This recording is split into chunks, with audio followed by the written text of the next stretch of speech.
Bonjour à tous, c'est Abdou de Flippies, j'espère que vous allez bien. Aujourd'hui, je vais vous présenter la nouvelle fiche qui parle d'art en compagnie d'un magnifique tableau. Work, oui, c'est de l'art.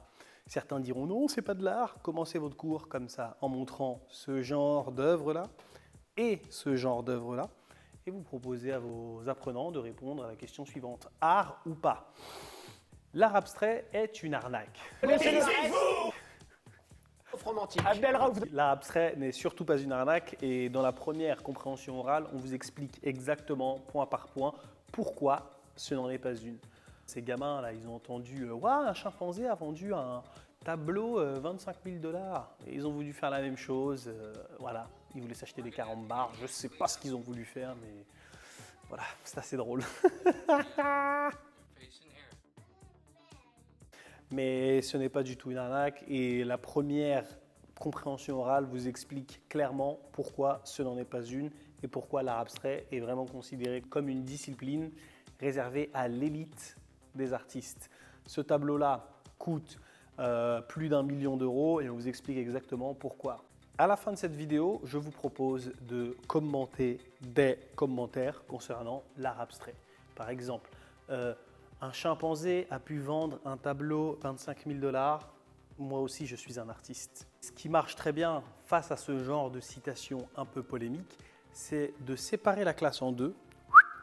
Vous êtes d'accord avec celui qui dit qu'il est un artiste, d'autres ne sont pas d'accord. Ils discutent entre eux, blablabla, blablabla, blablabla, blablabla, et ensuite ils s'attaquent. Et ça va, ça marche plutôt pas mal. Donc, ils ont fini de parler d'art abstrait, il est temps de tester la culture artistique de vos apprenants. Pour ceux qui ont la fiche PowerPoint, vous allez aller sur l'application qui s'appelle Kahoot. Ils sortent leur téléphone et ils répondent directement. Les réponses s'affichent à l'écran, le classement, qui est le meilleur, qui est le plus nul. Bref, pour ceux qui ont la fiche PDF, vous leur distribuez la fiche tout simplement et vous leur demandez de répondre en essayant de justifier leur réponse à l'oral, bien entendu. On a tous déjà réalisé des achats sur Internet. Si tu n'as rien encore acheté sur Flippies, c'est le moment. Vas-y, fonce, fonce, fonce, fonce. Excusez-moi. Mais là, on va parler d'achats sur Internet, mais des achats d'œuvres d'art. On va vous présenter un site Internet qui s'appelle Artspur, qui propose justement ces services. On vous explique comment elle fonctionne, et qui elle vend ses œuvres, comment ça se passe si mon œuvre ne me plaît pas et tout ça et tout ça. L'art n'est pas accessible à tous. C'est pour ça que Sonia Rameau a créé une plateforme pour tenter de le rendre accessible à tous. Comment elle s'y prend? C'est simple, elle a créé une plateforme du même style que Artspur et sur cette plateforme, avant d'acheter une œuvre, vous pouvez voir une vidéo qui vous explique comment a été conçue l'œuvre et plus ou moins cette vidéo vous présente l'artiste, il vous présente son atelier et il vous explique pourquoi ça coûte aussi cher parce que certaines œuvres d'art nécessitent plus de 2 ou 3 mois pour être conçues, comme cette magnifique fiche pédagogique. Allez, fonce, fonce! Pendant que certains apprenants lisent le texte et répondent aux questions. Vous les prenez deux par deux pour sortir et commenter une des 40 affirmations qui sont disponibles sur ce magnifique poster. Waouh, c'est de l'art. Citation du genre oh, l'art est ennuyant. Putain, oui, c'est vrai, l'art est très très ennuyant. Je me rappelle quand j'étais petit, j'allais au musée Malraux avec Madame Stevenard. Elle restait au moins 15 minutes devant un tableau de Claude Monet, comme ça, elle regardait. C'est comme quand vous êtes au supermarché et il y a un bébé que vous ne connaissez pas et le bébé, il est là, il vous regarde. Il vous fixe. Oh, qu'est-ce que c'était ennuyant.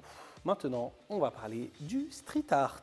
Connaissez-vous Banksy? Oui, non. Si vous ne le connaissez pas, faites la compréhension orale. On vous présente qui c'est. Pour moi, c'est le king. The king in the north. Le king du street art. Et après cette compréhension orale, vous comprendrez pourquoi c'est le king. Comme toujours, petit débat sur le street art. Vous pouvez le faire individuellement avec vos apprenants ou les mettre un groupe contre l'autre. Par exemple, ils vont commenter une citation qui dit « Les street artistes sont des voyous ». Vous leur demandez de commenter ça. Certains diront que oui, d'autres diront que non, parce qu'il y a street art et street art. Il y a street art magnifique et il y a street art dégueulasse.